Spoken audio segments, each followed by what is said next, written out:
Hello every one. So ഇന്ന് നമ്മുടെ കൂടെ ഉള്ളത് ഫമിലി സാറാണ്. സോ ഫമിലി സാറെ ഞാൻ ആദ്യം ഇതിലേക്ക് വെൽക്കം ചെയ്യുന്നു. സോ സാറ് ആക്ച്വലി നമ്മൾ കുട്ടികളെ മുന്നിലേക്ക് കൊണ്ടുവരാനുള്ള മെയിൻ റീസൺ എന്ന് പറഞ്ഞിരിക്കുന്നത് ഇപ്പോൾ പ്ലസ് വണ്ണിൽ പഠിച്ചു കഴിഞ്ഞ് നേരെ കുട്ടികളെല്ലാവരും പ്ലസ് ടുവിലേക്ക് കടക്കാൻ വേണ്ടി പോകുന്ന ഒരു സമയമാണ്. അതായത് പ്ലസ് ടു സിലബസ് സ്റ്റാർട്ട് ചെയ്തുകൊണ്ടിരിക്കുന്ന സമയമാണ്. സോ ഈ പ്ലസ് ടു സിലബസ് സ്റ്റാർട്ട് ചെയ്യുന്ന സമയത്ത് ഈ പ്ലസ് ടുവിൻ്റെ കൂടെ തന്നെ ഇവർക്ക് പ്രിപ്പയർ ചെയ്യാൻ വേണ്ടി പറ്റുന്ന ഏറ്റവും ഇമ്പോർട്ടൻ്റ് ആയിട്ടുള്ള രണ്ട് എക്സാംസ് ആണ് നീറ്റും ജെയും. സോ ഈ നീറ്റ് ജെയുള്ള എക്സാമിൻ്റെ പ്രിപ്പറേഷൻ ഈ പ്ലസ് ടുവിൻ്റെ കൂടെ നടത്താൻ വേണ്ടിയുള്ള ബുദ്ധിമുട്ടാണ്. അതായത് ഞാൻ ഈ ക്വസ്റ്റ്യൻസുകൾ, അതായത് കുട്ടികളായിട്ട് നോക്കുന്ന സമയത്ത് പ്ലസ് ടുവിലേക്ക് കടക്കുന്ന മെജോറിറ്റി കുട്ടികളുടെ ഒരു കൺസേൺസ് നോക്കുന്ന സമയത്ത് അവർ ഉന്നയിച്ച കുറച്ച് ചോദ്യങ്ങളുണ്ട്. ഞാൻ ആ കുട്ടികളുടെ സൈഡിൽ നിന്നാണ് സാറോട് ആ ചോദ്യങ്ങൾ ചോദിക്കാൻ വേണ്ടി പോകുന്നത്. സോ അതിൽ ഫസ്റ്റ് ചോദ്യം എന്ന് പറഞ്ഞിരിക്കുന്നത്, സർ ബോർഡും എൻട്രൻസും പ്ലസ് ടുവിൻ്റെ കൂടെ ഞങ്ങൾക്ക് എങ്ങനെയാണ് കൊണ്ടുപോകാൻ വേണ്ടി പറ്റും, ഒരുമിച്ച് കൊണ്ടുപോകാൻ വേണ്ടി പറ്റും എന്നാണ് അവരുടെ ഫസ്റ്റ് ക്വസ്റ്റ്യൻ സാർ. ഓക്കെ, അത് പിന്നെ ഇന്നും ഇന്നലെയും തുടങ്ങിയിട്ടുള്ള ഒരു ക്വസ്റ്റ്യൻ അല്ല ഇരിക്കുന്നത്. കാരണം കാലങ്ങളായിട്ട് കുട്ടികൾ ചോദിച്ചുകൊണ്ടിരിക്കുന്ന ഒരു കാര്യമാണ്, ബോർഡിന്റെ കൂടെ എൻട്രൻസ് കൂടെ പ്രിപ്പയർ ചെയ്യാൻ കഴിയുമോ, അങ്ങനെ പ്രിപ്പയർ ചെയ്താൽ ഞങ്ങൾ ബോർഡ് കുളമാവുമോ, അവസാനം ബോർഡും എൻട്രൻസും ഇല്ലാത്ത ഒരു സാഹചര്യത്തിലേക്ക് പോവോ, ഇങ്ങനെ കുട്ടികൾ കാലങ്ങളായിട്ട് കുട്ടികൾ ചോദിച്ചുകൊണ്ടിരിക്കുന്ന കുട്ടികളുടെ ഒരു ആശങ്ക തന്നെയാണിത്. അപ്പൊ ഇതിൽ ആദ്യമേ പറയട്ടെ, ബോർഡിന്റെ കൂടെ കൊണ്ടുപോകുന്നതിൽ ഒരു കുഴപ്പമില്ല. അത് വെറുതെ കുഴപ്പമില്ല എന്ന് പറയില്ല. നമ്മൾ മനസ്സിലാക്കേണ്ട ഒന്ന് രണ്ട് യാഥാർത്ഥ്യങ്ങളുണ്ട്. ഒന്ന്, സാറേ ഇതിന്റെ ഒക്കെ സിലബസ് ശരിക്കും എന്താ? ഇപ്പൊ നീറ്റ് ആണെങ്കിലും ജെഇ ആണെങ്കിലും ബോർഡ് എക്സാം ആണെങ്കിലും എല്ലാത്തിന്റെ സിലബസ് NCERT ആണ്. ചെറിയ മൈനർ ആയിട്ടുള്ള ചില ആഡ് ഓൺസുകൾ ഉണ്ട് എന്നല്ലാതെ ഒരു ബ്രോഡലി നമുക്ക് പറയുകയാണെങ്കിൽ NCERT ആണ് എല്ലാത്തിൻ്റെയും സിലബസ്. കുട്ടികൾ 10th വരെ NCERT ടെക്സ്റ്റ് ബുക്ക് ആയിട്ട് ഭയങ്കരമായിട്ട് കണക്റ്റഡ് ആയിരുന്നു. പക്ഷെ പിന്നെ 11th-ലേക്കും 12th-ലേക്കും ഒക്കെ എത്തുമ്പോൾ ടെക്സ്റ്റ് ബുക്ക് ആയിട്ടുള്ള ഒരു അകലം നന്നായിട്ട് കൂടി. ശരിക്കും ഈ ടെക്സ്റ്റ് ബുക്കിലേക്ക് കുട്ടികളെ തിരിച്ചു കൊണ്ടുവരിക എന്നുള്ളതാണ് നമ്മൾ മെയിൻ ആയിട്ട് ചെയ്യേണ്ടത്. അപ്പൊ ഈ കുട്ടികൾ NCERT നന്നായിട്ട് പഠിക്കുകയാണെങ്കിൽ ഒരു കുഴപ്പമില്ല. എൻട്രൻസും ബോർഡും ഒക്കെ ഒരു വെടിക്ക് തന്നെ എത്രയും പക്ഷികളെ നമുക്ക് താഴേക്ക് തള്ളിയിടാൻ കഴിയും. അത്രയും എക്സാംസ് ഉണ്ട്. കാരണം ഇപ്പൊ സാറ് പറഞ്ഞ നീറ്റ് ജെഇ ഉണ്ട്. അത് മാത്രമല്ല, അത് ലിമിറ്റഡ് ഒരു ബ്രോഡായിട്ട് പറയുമ്പോൾ നമ്മൾ നീറ്റ് ജെഇ തന്നെ പറയാം. നമുക്ക് ഐസർ വരാനുണ്ട്, അല്ലെ, നൈസർ എക്സാം ഉണ്ട്, നെസ്റ്റ് നൈസറിലേക്കുള്ള എക്സാം ആണ് നെസ്റ്റ് എക്സാമിനേഷന്. അങ്ങനെ തുടങ്ങിയിട്ട് ISI CMI തുടങ്ങിയിട്ടുള്ള ഇഷ്ടം പോലെ എക്സാമുകൾ നമ്മൾ ഓപ്പർച്യൂണിറ്റി ഒറ്റ സിലബസ് ആ NCERT. അപ്പൊ ബോർഡിൽ നമ്മൾ പഠിക്കുന്ന സമയത്ത് തീർച്ചയായിട്ടും നമ്മൾ ഡെറിവേഷൻസ് കാര്യങ്ങളൊക്കെ ഡീറ്റെയിൽ ആയിട്ട് നമ്മൾ പഠിക്കും. എൻട്രൻസിനെ സംബന്ധിച്ചിടത്തോളം നമ്മൾ കൂടുതൽ പ്രോബ്ലം ലെവലിലാണ് നമ്മൾ അപ്രോച്ച് വരേണ്ടത്. പക്ഷെ നല്ല കോൺസെപ്ച്വൽ പ്രോബ്ലംസ് ഒക്കെ ജെഇക്ക് വരും. ആ കോൺസെപ്ച്വൽ പ്രോബ്ലം ഒക്കെ നമുക്ക് ചെയ്യണം എന്നുണ്ടെങ്കിൽ നമുക്ക് എന്തും കൂടെ അറിയണം, ഡെറിവേഷൻസ് കൂടെ നമുക്ക് അറിയണം. അപ്പൊ യഥാർത്ഥത്തില് ബോർഡിനുള്ള പ്രിപ്പറേഷൻ ഏറ്റവും ഇഫക്റ്റീവ് ആകുന്നത് ആ കുട്ടി എൻട്രൻസ് കൂടി എഴുതുമ്പോഴാണ്. എക്സാക്ട്ലി. ബോർഡ് ആ കുട്ടി NCERT നന്നായിട്ട് പഠിച്ചത് ആ കുട്ടിക്ക് കേട്ട് ശരിക്കും അത് ഉപയോഗപ്രദമാകുന്നത്, അല്ലെങ്കിൽ നമ്മൾ പറയില്ല നാടൻ ഭാഷയിൽ മുതലാവുന്നത് പറയില്ലേ, അതാവുന്നത് ആ കുട്ടി എൻട്രൻസ് കൂടെ എഴുതുമ്പോഴാണ് എന്നുള്ളതാണ് യാഥാർത്ഥ്യം.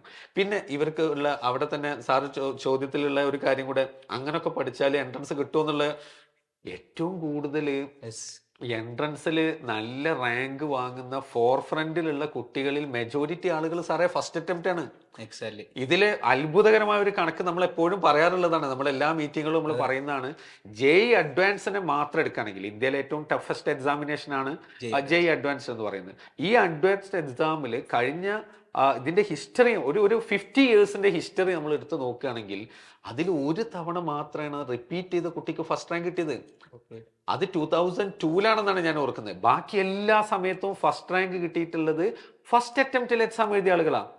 ഓഫ് കോഴ്സ് അവര് പ്ലസ് 1-ലോ പ്ലസ് 2-ലോ മാത്രം നോക്കിയ കുട്ടികളാവണമെന്നില്ല. അവരതിന്റെ മുന്നേ കാര്യങ്ങളൊക്കെ തീരുമാനം എടുത്ത് കുറച്ച് നേരത്തെ പ്രിപ്പയർ ചെയ്ത കുട്ടികളായിരിക്കണം. മാത്രമല്ല സാർ, അവിടെ ഒരു കാര്യം കൂടെ നമ്മൾ മനസ്സിലാക്കണം. ജെഇ അഡ്വാൻസ്ഡ് ഒരു കുട്ടിക്ക് ലൈഫിൽ എത്ര തവണ എഴുതാം? 2 തവണ എഴുതാം. അത് ഏതെങ്കിലും 2 തവണ അല്ല, ഒരു തവണ. ഏതാണ്? പ്ലസ് 2-ന്റെ കൂടെ. മെജോറിറ്റി കുട്ടികൾക്ക് ഇത് അറിയില്ല. അതെ, ആ പ്ലസ് 2-ന്റെ കൂടെ എഴുതാം. അത് എഴുതിയാലും എഴുതിയിട്ടില്ലെങ്കിലും പിന്നെ ആ ചാൻസ് ലാപ്സ് ആയി. പിന്നെ ആ കുട്ടിക്ക് ലൈഫിൽ ഒരു ചാൻസ് ബാക്കിയുള്ളൂ. അപ്പൊ നമ്മൾ എപ്പോഴും എന്താ ചെയ്യുക? ആദ്യത്തെ അറ്റംപ്റ്റിൽ തന്നെ ഇത് പരമാവധി പ്രിപ്പയർ ചെയ്യണ്ടേ? എക്സാക്ട്ലി. ഇനി അഥവാ എന്തെങ്കിലും കാരണങ്ങൾ കൊണ്ട് നമ്മൾ സീരിയസ്ലി പ്രിപ്പയർ ചെയ്തു, നമുക്ക് എന്തെങ്കിലും കാരണം കൊണ്ട് നമുക്ക് മിസ്സായി തന്നെ വിചാരിക്കുക. അപ്പൊ ഈ റിപ്പീറ്റ് ചെയ്യുന്ന സമയത്ത് കിട്ടണമെങ്കിൽ നമ്മൾ എന്ത് വേണം? ആ ഒരു വർഷം മാത്രം അതിൽ മാത്രം ഫോക്കസ് ചെയ്തിട്ടാണോ നടക്കുക? നല്ല ബാക്കപ്പ് ഉള്ള ഒരു കുട്ടിക്ക് മാത്രമേ ആ സമയത്ത് എന്തെങ്കിലും ചെയ്യാൻ പറ്റുള്ളൂ. അപ്പൊ ഏറ്റവും കൂടുതൽ ചാൻസ് ബോർഡിന്റെ കൂടെ പ്രിപ്പയർ ചെയ്യുന്ന മക്കൾക്ക് തന്നെയാണ്. നിങ്ങൾ പക്ഷെ എന്തായിരിക്കണം, നല്ല ഡിറ്റർമിൻഡ് ആയിരിക്കണം. നിങ്ങൾ നല്ല ഡിറ്റർമിനേഷനോട് കൂടി ഒപ്റ്റിമിസ്റ്റിക് ആയിട്ട് നിങ്ങൾ മുന്നോട്ട് പോവുകയാണെങ്കിൽ ഇറ്റ്സ് റിയലി പോസിബിൾ. ഈ ഒരു ചോദ്യത്തിൽ തന്നെ കുട്ടികൾ പറഞ്ഞൊരു കാര്യം എന്ന് പറഞ്ഞെങ്കിൽ ബോർഡും എൻട്രൻസും ഒരുമിച്ച് കൊണ്ടുപോകാൻ വേണ്ടി പറ്റുമോ? അതിലിപ്പോൾ സാറ് പറഞ്ഞ ഒരു പോയിന്റ് എന്താ വെച്ചിട്ടുണ്ടെങ്കിൽ ബോർഡിന്റെ എഫക്റ്റീവായിട്ട് ബോർഡിന്റെ തന്നെ കുറച്ചുകൂടി കൂടുതൽ ക്വസ്റ്റ്യൻസ് ചെയ്യണം. അതെ. പക്ഷെ സാർ ഈ ക്വസ്റ്റ്യൻ ചെയ്യണമെങ്കിൽ കുട്ടികൾക്ക് സമയം എന്ന് പറഞ്ഞൊരു കാര്യം വേണ്ടേ? ഓക്കെ. അപ്പൊ ഈ ഒരു ടൈം ഇല്ലായ്മയായിരിക്കും കുട്ടികൾ എന്ത് വെച്ചിട്ടുണ്ടാവുക, ഈ ഒരു കാര്യമായിട്ട് കണക്ട് ചെയ്തിട്ടുണ്ടാവുക. ഇത് മുമ്പൊക്കെ ഇത് ഭയങ്കര പ്രസക്തിയുള്ള ഒരു സാധനം തന്നെയാണ്. വീണ്ടും സാറ് ചോദിച്ചിട്ടുള്ളത്, ഇപ്പോ മുമ്പൊക്കെ നമ്മൾ എൻട്രൻസ് കോച്ചിങ്ങിനൊക്കെ +2ന്റെ കൂടെ പോവുക എന്ന് പറഞ്ഞു കഴിഞ്ഞാല് പിന്നെ ഒരുപാട് ട്രാവൽ ചെയ്ത് ഒരുപാട് ഡിസ്റ്റൻസ് ഒക്കെ ട്രാവൽ ചെയ്തിട്ട് നമ്മൾ പോയി, എന്നിട്ട് അവിടെ എത്തുമ്പോഴേക്കും തന്നെ നമ്മൾ ടയർഡ് ആയിട്ടുണ്ടാവും. മാത്രല്ല ആ ക്ലാസ്സുകൾ ഹോളിഡേയ്സിലെ സാറേ നടക്കുക, സൺഡേസിൽ. സ്കൂളിലെ ദിവസങ്ങളിലാണെങ്കിൽ മോർണിംഗ് ഈവനിങ് ബാച്ച് ഉണ്ടാവും.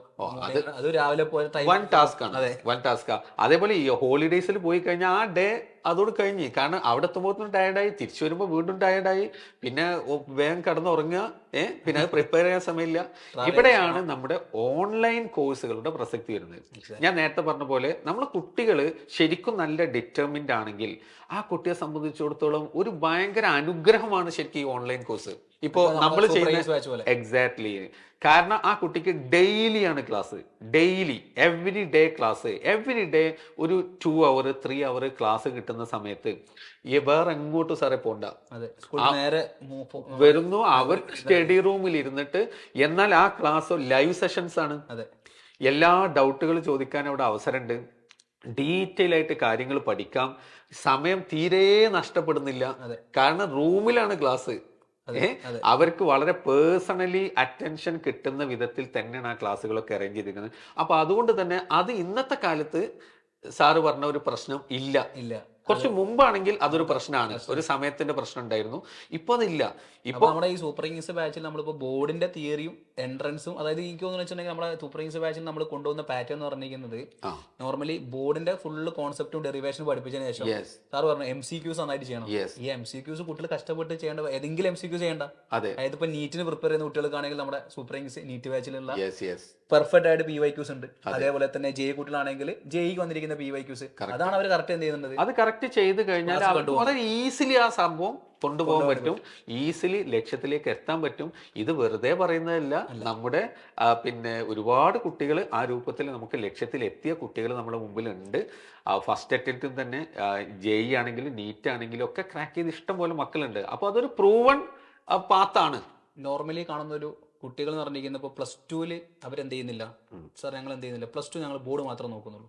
നേരെ ഞങ്ങൾ ഇപ്പോൾ ഫോർ എക്സാമ്പിൾ നീറ്റിന് പ്രിപ്പയർ ചെയ്യുന്ന കുട്ടിയാണെങ്കിൽ ഇപ്പം പ്രിപ്പയർ ചെയ്യുന്ന കുട്ടികളുടെ ഇപ്പോൾ റിപ്പീറ്റ് ചെയ്യുന്ന ഒരു ട്രെൻഡ് എന്ന് പറഞ്ഞിരിക്കുന്നത് ഒരു പ്രാവശ്യം അല്ലെങ്കിൽ 2 times അല്ലെങ്കിൽ 3 times അല്ലെങ്കിൽ 4 times വരെ റിപ്പീറ്റ് ചെയ്തിട്ട് എന്ത് ചെയ്യുന്നുണ്ട്, കുട്ടികൾ കയറുന്നുണ്ട്.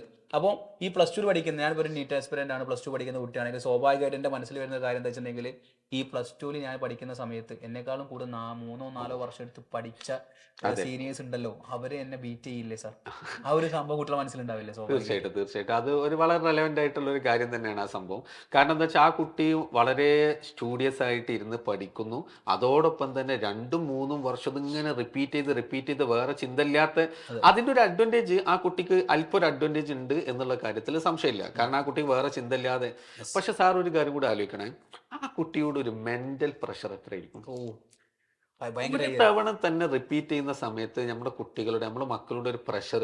കാരണം ഈ ഒരു വർഷം ഞാൻ എക്സ്ക്ലൂസീവ്ലി ഇതിന് വേണ്ടിയിട്ട് പ്രിപ്പയർ ചെയ്യാണ്, ഈ വർഷം എനിക്ക് കിട്ടിയിട്ടില്ലെങ്കിലോ, അല്ലെങ്കിൽ അൺനെസസറി തോട്ട് ഒരുപാട് ഈ കുട്ടികൾക്ക് വരും. എൻ്റെ പേരൻസ് എന്താ വിചാരിക്കുക, അല്ലെങ്കിൽ അയൽവാസി എന്താ വിചാരിക്കുക, ഇങ്ങനെ ആ വർഷവും കിട്ടിയില്ല, അടുത്ത ഒരിക്കൽ കൂടെ റിപ്പീറ്റ് ചെയ്യുക. അപ്പോൾ ഓരോ തവണ റിപ്പീറ്റ് ചെയ്യുന്ന സമയത്തും നമ്മുടെ കുട്ടികളുടെ ഒരു മാനസികാവസ്ഥ ആലോചിക്കണം. നേരെ പക്ഷേ ഫസ്റ്റ് അറ്റംപ്റ്റിൽ ഒരു കുട്ടി എക്സാം എഴുതുമ്പോൾ എന്തൊരു ഫ്രീ ആയിട്ടാണ് കുട്ടികൾ എക്സാം എഴുതുക. ഏറ്റവും ബെസ്റ്റ് ടൈം അതാണ് sir. Best time first time, ഒരു ഡൗട്ടും ഇല്ല ആ കാര്യത്തിൽ, ഒരു സംശയമില്ല. ഇനി ഒരു കാര്യം കൂടെ പറയട്ടെ, ഈ ഒരു എയിമോട് കൂടി കുട്ടി പോകുന്നിരിക്കുക, അതായത് ബോർഡ് എക്സാമിന് പ്രിപ്പയർ ചെയ്യുന്ന അതേ വർഷം തന്നെ എൻട്രൻസ് കൂടെ മനസ്സിൽ കണ്ടുകൊണ്ടാണ് ആ കുട്ടി പോകുന്നതെങ്കിൽ ഒരുപാട് കാര്യങ്ങൾ കണക്ട് ചെയ്ത് പോകാൻ പറ്റും, അടിപൊളി കണക്ട് ചെയ്യാൻ പറ്റും. മറ്റത് ഇതെല്ലാം കഴിഞ്ഞിട്ട് പല കുട്ടികൾക്കും എൻട്രൻസ് പ്രിപ്പയർ ചെയ്യുന്ന സമയത്ത് നമ്മൾ കാണുന്ന ഒരു കാര്യം, സാറിനെ നമ്മൾ മുമ്പ് ഡിസ്കസ് ചെയ്തൊരു കാര്യമാണ്, അതായത് കോൺസെപ്റ്റ് പലർക്കും ഉണ്ടാവില്ല. കോൺസെപ്റ്റ് മിസ്സായിട്ടുണ്ടാവും. എല്ലാം ബിൽഡ് ചെയ്ത് വരണം. എന്നിട്ട് അതില്ലാതെ ഒരു എന്താ പറയാ, ഒരു കണക്ഷൻ ഇല്ലാതെ ചില ഇക്വേഷൻസ് ഒക്കെ അതേപോലെ ആക്സെപ്റ്റ് ചെയ്തൊക്കെ പഠിക്കുന്ന ഒരു സാഹചര്യം ബോർഡിന് പ്രിപ്പയർ ചെയ്യുന്ന സമയത്ത് ഈ പ്രിപ്പറേഷൻ നടക്കുമ്പോൾ അറിഞ്ഞുകൊണ്ട് കാര്യങ്ങൾ ഡീറ്റെയിൽ ആയിട്ട് മനസ്സിലാക്കിക്കൊണ്ട് പ്രിപ്പയർ ചെയ്യാനുള്ള ഒരു സാഹചര്യം പഠിക്കുകയാണെങ്കിൽ ഡെറിവേഷനുമായിട്ട് കണ്ട ഇക്വേഷന് ആ രൂപത്തിൽ പോകാം. മാത്രമല്ല ഫസ്റ്റ് ആൻഡ് ഫോർമോസ്റ്റ് ആയിട്ടുള്ള ടെൻഷൻ ഫ്രീ ആയിട്ട് എക്സാം, അതാണ് ഏറ്റവും ഹൈലൈറ്റ് ചെയ്യുന്ന ഒരു പോയിന്റ്. ടെൻഷൻ ഫ്രീ ആയിട്ട് നിങ്ങൾ എക്സാം എഴുതാൻ തയ്യാറെടുക്കുന്നുണ്ടെങ്കിൽ ഫസ്റ്റ് ചാൻസ് പ്ലസ് ടുവിന്റെ കൂടെ തന്നെ നിങ്ങൾ എന്ത് ചെയ്യണം, എഴുതണം എന്നാണ് നമ്മളെ ടീച്ചേഴ്സ്. നെക്സ്റ്റ് സാർ, അടുത്ത ചോദ്യം. ചോദ്യങ്ങൾ കുറെ ഉണ്ടല്ലേ, അതായത് കുട്ടികളെ നമ്മളോട് പറയുന്ന ക്വസ്റ്റ്യൻസുകളാണല്ലോ. ഇവര് ലാബില്, അതായത് പ്ലസ് ടു പഠിക്കുന്ന സമയത്താണല്ലോ ലാബ് വരിക. നോർമലി ഇപ്പോൾ പ്ലസ് വണ്ണിന്റെയും പ്ലസ് ടുവിന്റെ ഒക്കെ ലാബ് പ്ലസ് ടുവിലാണ് നമ്മൾ ചെയ്യുന്നത്. അപ്പോൾ സ്കൂളിൽ പോകുന്ന സമയത്ത് 3 അവർ ലാബ് ഉണ്ടാവും. അപ്പോൾ ലാബിന് പഠിക്കുന്ന അല്ലെങ്കിൽ ലാബിന്റെ എക്സാം കാര്യങ്ങളൊക്കെ വരികയെന്ന് പറഞ്ഞിരിക്കുന്നത് ജാനുവരി ടുവേർഡ്സ് എൻഡിലാണ് വരിക. അപ്പം ലാബിന്റെ റെക്കോർഡ് എഴുത്തും കാര്യങ്ങളും ഇതിന്റെ കൂടെ നമുക്ക് അവസാനമാവുന്ന സമയത്ത് സാർ ഇതൊക്കെ പഠിച്ചെടുക്കാനുള്ള ഒരു പ്രഷറും കാര്യങ്ങളൊക്കെ ഉണ്ടാവില്ലേ. അപ്പോൾ ഇതെങ്ങനെയാണ് ഈ പ്ലസ് ടു സിലബസിന്റെ കൂടെ നമ്മൾ എന്ത് ചെയ്യുക, പ്ലസ് ടു പഠിക്കുന്ന ബോർഡിന്റെ കൂടെ പഠിച്ചു കൊണ്ടുപോകുന്ന സമയത്ത് എങ്ങനെ നമ്മൾ ഇത് ടാക്കിൾ ചെയ്യും? ഇതില് ഒരു കാര്യം എന്താണെന്ന് വെച്ചാല്, നമ്മളൊക്കെ പിന്നെ പഠിക്കുന്ന സമയത്ത് ഉണ്ടായിരുന്ന ഒരു റെക്കോർഡിനൊക്കെ ഭയങ്കര ഇമ്പോർട്ടൻസ് ആയിരുന്നു ആ സമയത്ത്. ഇന്ന് സത്യത്തിൽ നമ്മുടെ ആ റെക്കോർഡ് ബുക്കിനൊന്നും അത്ര ഇമ്പോർട്ടൻസ് ഇല്ല. ഇന്നൊരു ഒബ്സർവേഷൻ ബുക്ക് എന്നുള്ള നിലക്കാണ് അതിനെടുക്കുന്നത്. അന്ന് നമ്മൾ അതെ അന്ന് നമ്മളിത് റെക്കോർഡ് എഴുതാന്ന് പറഞ്ഞത് സാറിനൊക്കെ ഓർമ്മയില്ലേ, ആ റെക്കോർഡൊക്കെ നമ്മളിങ്ങനെ താങ്ങി പിടിച്ച് കൊണ്ടുപോകാൻ ഭയങ്കര സംഭവമായി കണ്ടാണ് നമ്മളത് കൊണ്ടുപോകല്. അപ്പൊ ഇന്ന് അതിനൊക്കെ പിന്നെ ഇമ്പോർട്ടൻസ് റിലേറ്റീവ്ലി കുറവാണ്. അതൊന്നും വേണ്ടെന്നല്ല കേട്ടോ, ഉള്ളതൊക്കെ നല്ല വൃത്തിയായിട്ട് ചെയ്യണം. ഭംഗി ലേശം കുറഞ്ഞാലും കുഴപ്പമൊന്നുമില്ല. അതാണ് ഒന്നാമത്തെ കാര്യം. 2, ഈ ലാബ് നമുക്ക് എൻട്രൻസിന് ആവശ്യമാണ് സാറേ. ഇപ്പൊ പലപ്പോഴും എന്താ വെച്ചാൽ, ഇപ്പൊ ഫിസിക്സിനെ സംബന്ധിച്ച് പറയുകയാണെങ്കിൽ പിന്നെ എന്താ സംഭവിക്കുന്നത് വെച്ച് കഴിഞ്ഞാൽ, ലാബിൽ ഒരു കുട്ടി ഒരു എക്സ്പെരിമെന്റ് ചെയ്യുന്ന സമയത്ത് ആ കുട്ടി വളരെ ഇൻഡിപെൻഡന്റ് ആയിട്ട് ഈ സാധനം ചെയ്യുന്നത്. എന്ന് വെച്ചാൽ ഇത് തിയറി വേറെ, ലബോറട്ടറി വേറെ. സത്യത്തില് പഠിച്ച തിയറിന്റെ അപ്ലിക്കേഷനാണ് ഇവിടെ ചെയ്യുന്നത് എന്നുള്ള കണക്ഷൻ പലപ്പോഴും ലാബ് ചെയ്യുന്ന സമയത്ത് കുട്ടികൾക്ക് ഉണ്ടാവാറില്ല. ഞാൻ പറഞ്ഞു വരുന്നത്, അപ്പോൾ ആ രൂപത്തിൽ കണക്ട് ചെയ്ത് കഴിഞ്ഞാൽ ലാബ് നമുക്ക് ഭയങ്കര യൂസ്ഫുൾ ആണ്, നല്ലൊരു റിവിഷൻ ആയിട്ട് നമുക്ക് ഫീൽ ചെയ്യും. നമ്മളെ ഇൻസ്ട്രുമെന്റ് എക്സാമിന് ഒരു ടോപ്പിക് ആയിട്ട് ഇൻസ്ട്രുമെന്റ് എന്ന ടോപ്പിക് ഞാൻ അതിലേക്കാണ് ഈ വരുന്നത്. കാരണം അത് വളരെ പ്രധാനപ്പെട്ട ഒരു പോയിന്റ് ആണ് ഇപ്പൊ സാറ് പറഞ്ഞത്. ഇപ്പൊ ഫിസിക്സിനെ സംബന്ധിച്ചിടത്തോളം വെർനിയർ കാലിപ്പേഴ്സ്, സ്ക്രൂ ഗേജ്, ഈ എക്സ്പെരിമെന്റ് ഒക്കെ പ്രസക്തി എന്താ വെച്ചാൽ, ഇതില്ലാത്ത റെസൊണൻസ് കോൾ ഇതൊന്നും ഇല്ലാത്ത എൻട്രൻസ് ക്വസ്റ്റ്യൻ പേപ്പർ ഇല്ല സർ.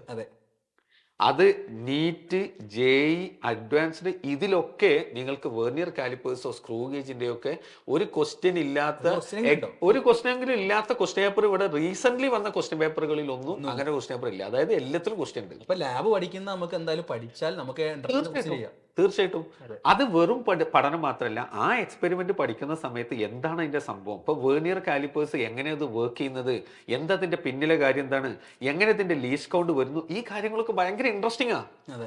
അത് ഒരിക്കൽ മനസ്സിലാക്കി കഴിഞ്ഞാൽ അത് നിങ്ങൾക്ക് ബോർഡിന് മാത്രമല്ല എൻട്രൻസിനും കൂടെ അവർക്ക് ഉപയോഗപ്പെടുത്താം. പിന്നെ പരമാവധി ഇപ്പൊ പല സ്കൂളുകളും എന്താ ചെയ്യുന്നത്, ഇതൊക്കെ നേരത്തെ തന്നെ സ്റ്റാർട്ട് ചെയ്യുന്നുണ്ട്. ഏത് ലാബ് കാര്യങ്ങളൊക്കെ നേരത്തെ തുടങ്ങുന്നത് കൊണ്ട് അവസാനത്തിലേക്ക് അതൊരു വലിയ ബേർഡൻ ഇല്ലാതെ അത് വരുന്നുണ്ട്. പക്ഷെ നമ്മൾ ശ്രദ്ധിക്കേണ്ട കാര്യം, ഇപ്പൊ സ്കൂൾ അങ്ങനെ ചെയ്യണം എന്ന് നമുക്ക് ഇൻസിസ്റ്റ് ചെയ്യാൻ പറ്റില്ലല്ലോ. പക്ഷെ നമുക്ക് ചെയ്യാൻ പറ്റുന്ന പരിപാടി എന്താ സാറേ, അതാണ് നമ്മുടെ എസ്പെഷ്യലി നമ്മുടെ സൂപ്പർ കിങ്സ് ബാച്ചിലേക്ക് വരുന്ന സമയത്ത് നമുക്ക് നേരത്തെ സ്റ്റാർട്ട് ചെയ്യാന്നുള്ളതാണ്. നേരത്തെ സ്റ്റാർട്ട് ചെയ്യുക, ഏറ്റവും നേരത്തെ അവസാനിപ്പിക്കുകയും ചെയ്യും. നേരത്തെ കോഴ്സ് നേരത്തെ സ്റ്റാർട്ട് ചെയ്യുക. എന്നിട്ട് ഈ വെക്കേഷൻ സമയത്ത് തന്നെ മേജർ, അതായത് ആ സിലബസിന്റെ മേജർ പാർട്ടും നമുക്ക് ആ സമയത്ത് തന്നെ കവർ ചെയ്ത് ഗംഭീരമായിട്ട് മുന്നോട്ട് പോവുകയാണെങ്കിൽ നമുക്കതൊരു ബേർഡനേ അല്ല. അപ്പൊ നമുക്ക് പഠിക്കാനുള്ള മേജർ ഭാഗം ഉണ്ടല്ലോ, അതൊക്കെ നമ്മൾ നേരത്തെ പഠിച്ചു തീർക്കുക. എന്നിട്ട് അവസാന ഘട്ടത്തിൽ നമുക്ക് മോക്ക് എക്സാംസും കാര്യങ്ങളൊക്കെ എഴുതിയിട്ട് അടിപൊളിയായിട്ട് എക്സാമിന് പോകാം. കാരണം ജെയ്ക്ക് ഒരു കാര്യമുണ്ട് സാർ, ജെയ്ക്ക് ജാനുവരിയിൽ ആണ് first phase. January first phase, second phase നമുക്ക് ഏപ്രിലിൽ വരാനുണ്ട്. 2 തവണ എക്സാം ഉണ്ട്. അതിൽ തന്നെ ഏറ്റവും ഇൻട്രസ്റ്റിംഗ് ആയിട്ടുള്ള പോയിന്റ് എന്താ, ഏറ്റവും കൂടുതൽ നല്ല റാങ്ക് കിട്ടാനുള്ള ചാൻസ് ഏത് ഫേസാ? January phase, January first first phase. അപ്പൊ അതിന്റെ മുമ്പേ സിലബസ് ഒക്കെ കവർ ചെയ്ത് നമുക്ക് മുന്നോട്ട് പോയാൽ അടിപൊളിയാവും. സോ നമ്മൾ ഈ സൂപ്പർ കിങ്സ് ബാച്ചിൽ നമ്മൾ വെക്കുന്ന ഏറ്റവും ഇമ്പോർട്ടന്റ് കാര്യങ്ങൾ ഇത് തന്നെയാണ്. അതായത് നവംബറിൽ ആക്ച്വലി നമ്മൾ എന്ത് ചെയ്യുന്നുണ്ട്, സിലബസ് ചെയ്യുന്നുണ്ട്. പിന്നെ ഡിസംബറിൽ കുട്ടികൾക്ക് പ്യൂർലി റിവിഷനാണ്. അതെ. പിന്നെ ജാനുവരി ഇവർ നമ്മുടെ ജെഇ ഫേസ് ചെയ്തു. അതെ അതെ. പിന്നെ ഫെബ്രുവരി ടു മാർച്ച് ഇവർക്ക് ബോർഡ് എക്സാം റിവിഷൻ കൊടുക്കും. കറക്റ്റ്. അതിനുശേഷം പിന്നെ ഏപ്രിലേക്ക് പിന്നെ എന്ത് ചെയ്യാണ്, സെക്കൻഡ് ഷിഫ്റ്റിന്റെ റിവിഷൻ ആണ്. ഇതൊക്കെ നമ്മൾ പ്ലാൻ ചെയ്യുന്നു. പക്ഷെ ചില കുട്ടികൾ എന്താ പറയുക ചിന്തിക്കുക, സാർ ഇപ്പൊ +1 എക്സാം കഴിഞ്ഞിട്ടല്ലേ ഉള്ളൂ, അപ്പൊ ഞങ്ങൾ ലേശം ഒന്ന് എൻജോയ് ചെയ്യട്ടെ, വെക്കേഷൻ ഒക്കെ ഒന്ന് എൻജോയ് ചെയ്യട്ടെ. തീർച്ചയായിട്ടും ഒരു വെക്കേഷൻ എൻജോയ് ചെയ്യണം കേട്ടോ, എൻജോയ് ചെയ്യണം. എന്നിട്ട് അപ്പോ പിന്നെ കുറച്ച് കഴിഞ്ഞിട്ട് ഈ കോഴ്സിലേക്ക് ജോയിൻ ചെയ്യും. പക്ഷെ അവിടെയാണ് അതിന്റെ, കാരണം നേരത്തെ തുടങ്ങുന്നതിന്റെ ഒരു അഡ്വാൻറ്റേജ്. അപ്പൊ നമുക്ക് പതുക്കെ പതുക്കെ പതുക്കെ കുറേശ്ശെ ചെയ്താൽ മതി. എന്നാൽ തന്നെ നമുക്ക് വൃത്തിയായിട്ട് നമുക്ക് ആ സിലബസ് കവർ ചെയ്യാൻ പറ്റും. ഒരൊറ്റ ചോദ്യം കൂടി ചോദിക്കാം. Okay sir. കാരണം നമ്മൾ കുട്ടികൾ കുറെ കാര്യങ്ങൾ അഡ്രസ് ചെയ്തിട്ടുണ്ട്. റെഡി. ഒരൊറ്റ ചോദ്യം കൂടി. അതായത് നോർമലി ഇപ്പോൾ +2 എത്തിയ കുട്ടി +1 എക്സാമിന്റെ സമയത്തായിരിക്കും +1 ഒക്കെ ഒന്ന് +1 അത്ര രീതിയിൽ ട്രാൻസിഷന്റെ ടൈം ഉണ്ടല്ലോ, 10th കഴിഞ്ഞിട്ട് +1ലേക്ക് വന്നപ്പോൾ +1 സിലബസ് കണ്ടപ്പോൾ ആകെ ബുദ്ധിമുട്ടായി. എന്നിട്ട് പ്രിപ്പറേഷൻ ഒക്കെ ഒന്നും അത്ര സമാധാനമായില്ല. ഒരു സാറ്റിസ്ഫൈഡ് ആയിട്ടല്ല ഇവര് +2 എത്തിയിട്ടുണ്ടാവും മെജോറിറ്റി ആളുകൾ. എന്നാലും നന്നായിട്ട് പെർഫോം ചെയ്ത കുട്ടികളുണ്ടാവും. അപ്പൊ ഈ +1ഉം +2ന്റെയും വെയിറ്റേജ് നമ്മുടെ ഈ രണ്ട് കോമ്പറ്റേറ്റീവ് എക്സാമിന് ഏകദേശം ഈക്വൽ ആണ്. അപ്പോൾ ഈ +1 ടോപ്പിക് നമ്മൾ ഈ +2 പഠിക്കുന്നതിന്റെ കൂടെ സമയം കണ്ടെത്തി നമുക്ക് +1 കൂടി റിവൈസ് ചെയ്യണ്ടേ സാർ? ഇത് എങ്ങനെയാണ് കുട്ടികൾ? ഇതിൽ ആദ്യം നമ്മൾ മനസ്സിലാക്കേണ്ടത് എന്താ സാറേ, ഇപ്പൊ നീറ്റിന്റെ പിന്നെ സിലബസ് നോക്കുകയാണെങ്കിൽ, മീൻസ് എക്സാംസ് പാറ്റേൺ നോക്കുകയാണെങ്കിൽ, ഈ 2025 വരെ, അതായത് 2020, 2021, 2022, 2023, 2024 ആ എക്സാമുകളൊക്കെ നമ്മൾ നോക്കുന്ന സമയത്ത്, എക്സെപ്റ്റ് 2025, 40% മാത്രമാണ് +1 എന്ന് ക്വസ്റ്റ്യൻ ചോദിച്ചിരുന്നത്. 60% +2 എന്നായിരുന്നു. ഫിസിക്സിലും കെമിസ്ട്രിയിലും ഒക്കെ അങ്ങനെ തന്നെ 40% +1, 60% +2. പക്ഷേ 2025 സ്ഥിതി മാറി. 2025 50-50. അതായത് ഇപ്പോ +1 22 ക്വസ്റ്റ്യൻസ് ആണ് നീറ്റിന് ചോദിച്ചത്, +2 23 ക്വസ്റ്റ്യൻ. കാരണം ആകെ 45 ഉള്ളത്, പിന്നെ 50-50 ആക്കാൻ 22.5 ആക്കാൻ പറ്റില്ലല്ലോ. അപ്പൊ ഈ രൂപത്തിലാണ് കാര്യങ്ങൾ പോയിക്കൊണ്ടിരിക്കുന്നത്. അപ്പൊ ഞാൻ പറഞ്ഞു, അപ്പൊ സാറ് പറഞ്ഞ പോലെ +1 നമുക്ക് എന്തുണ്ട്, ഇമ്പോർട്ടൻസ് ഉണ്ട്. അപ്പൊ നമുക്ക് പിന്നെ ഇനി അടുത്ത 2026 എന്താണ്, 27 എന്താണെന്ന് നമുക്ക് ഇപ്പൊ പ്രെഡിക്ട് ചെയ്യാൻ കഴിയില്ല. നമ്മൾ എന്തായാലും നമ്മൾ എക്സ്പെക്ട് ചെയ്യുന്നത് 2025 ഒരു തുടർച്ച തന്നെ ആയിരിക്കും എന്നാണ് നമ്മുടെ പ്രതീക്ഷ. അങ്ങനെ നമുക്ക് +1 നല്ല ഇമ്പോർട്ടൻസ് ഉണ്ട്. അപ്പൊ നമുക്ക് ചെയ്യാൻ പറ്റുന്ന പരിപാടി എന്താണ്, നമുക്ക് നേരത്തെ തുടങ്ങുന്നത് വഴി ഇൻ ബിറ്റ്വീനിൽ +1 ടോപ്പിക്കുകൾ നമുക്ക് റിവൈസ് ചെയ്ത് കൊണ്ടുപോകാൻ പറ്റും. അടിപൊളിയായിട്ട് റിവൈസ് ചെയ്യാം. അതിന്റെ എക്സാമുകളും ഒക്കെ സാറേ നമുക്ക് വെക്കാമെന്നില്ല, നമ്മുടെ കോഴ്സിന്റെ ഭാഗമാണത്. അതായത് ഞാനത് പറയാൻ വേണ്ടി വരുമായിരുന്നു. സൂപ്പർ കിങ്സിന്റെ എക്സാക്ട് പ്ലാൻ എന്ന് പറഞ്ഞിരിക്കുന്നത് എന്താ വെച്ചിട്ടുണ്ടെങ്കിൽ, അതായത് ഓരോ മന്തും നിങ്ങൾക്ക് +2 ഓരോ ടോപ്പിക് തരുന്നതിന്റെ കൂടെ തന്നെ അതേ മന്തിൽ തന്നെ നിങ്ങൾക്ക് +1 ഒരു ടോപ്പിക് കൂടി നമ്മൾ എന്ത് ചെയ്യാണ്, റിവൈസ് ചെയ്യാണ്. അങ്ങനെ റിവൈസ് ചെയ്തുകൊണ്ട് നമ്മൾ എന്ത് ചെയ്യാണ്, നവംബർ ആവുന്ന സമയത്ത് സാർ +2 +1 എന്ത് ചെയ്യാണ്, കംപ്ലീറ്റ്ലി എന്ത് ചെയ്യാണ്, ഫിനിഷ് ചെയ്യാണ്. അതിന് ഒരു സമയനഷ്ടമില്ല എന്നുള്ളതാണ് ഇതിന്റെ ഏറ്റവും പ്രധാനം. ഓൺലൈനിലെ ഒരു ഇമ്പോർട്ടൻസ് ആണ് ശരിക്കും മനസ്സിലായത്. അതെ. മാത്രല്ല പിന്നെ അഡീഷണൽ ക്വസ്റ്റ്യൻസ് പ്രാക്ടീസ് ചെയ്യാനും ഡൗട്ടുകൾ ചോദിക്കാനും AI ഗുരു എന്നുള്ള നമ്മുടെ ഫെസിലിറ്റി ആപ്പിന്റെ ഫീച്ചർ ശരിക്കും ഒന്ന് പരിചയപ്പെടണം. കാരണം ഇൻഫൈനൈറ്റ് പ്രാക്ടീസ് എന്ന് പറഞ്ഞിരിക്കുന്ന നിങ്ങൾക്ക് സ്വന്തമായിട്ട് എത്ര ക്വസ്റ്റ്യൻസും എത്ര ഈസി ആണോ, മോഡറേറ്റ് ആണോ, ടഫ് ആണോ എന്ന രീതിയിൽ നിങ്ങൾക്ക് ക്വസ്റ്റ്യൻ സെലക്ട് ചെയ്ത് നിങ്ങൾക്ക് തന്നെ നിങ്ങളെ ഇവാലുവേറ്റ് ചെയ്യാം. ഓരോ അവരിപ്പോ ഒരു അൺഎക്സ്പെക്ടഡ് ആയിട്ട് അവർക്ക് ഒരു ഹോളിഡേ കിട്ടി. അന്ന് അവരെന്ത് ചെയ്തു, ഒരു ടോപ്പിക് പഠിക്കാൻ അവർ തീരുമാനിച്ചു. ആ ടോപ്പിക് അവർ നന്നായിട്ട് പഠിച്ചു കഴിഞ്ഞിട്ട് അവർക്ക് തോന്നുന്നത് എനിക്കിപ്പോ ഒരു എക്സാം വലിയ തിരക്കിടില്ല, അല്ലെങ്കിൽ അവരൊന്ന് പ്രാക്ടീസ് ഡിഫറെന്റ് ക്വസ്റ്റ്യൻസ് അവർക്ക് നമ്മളെ ആപ്പിൽ പോയിട്ട് ഈസിലി അത് ഒരു 10 സെക്കൻഡോട് നിങ്ങൾക്ക് ക്വസ്റ്റ്യൻ പേപ്പർ ഉണ്ടാക്കാം, നിങ്ങൾക്ക് എക്സാം അറ്റൻഡ് ചെയ്യാം, അടിപൊളിയായിട്ട് എക്സാം എഴുതാം. അതിന്റെ സൊല്യൂഷൻസ് അടക്കം അവസാനം സബ്മിറ്റ് ചെയ്ത ശേഷം നിങ്ങൾക്ക് എന്തെങ്കിലും മിസ്റ്റേക്സ് പറ്റിയിട്ടുണ്ടെങ്കിൽ അത് മനസ്സിലാക്കാം.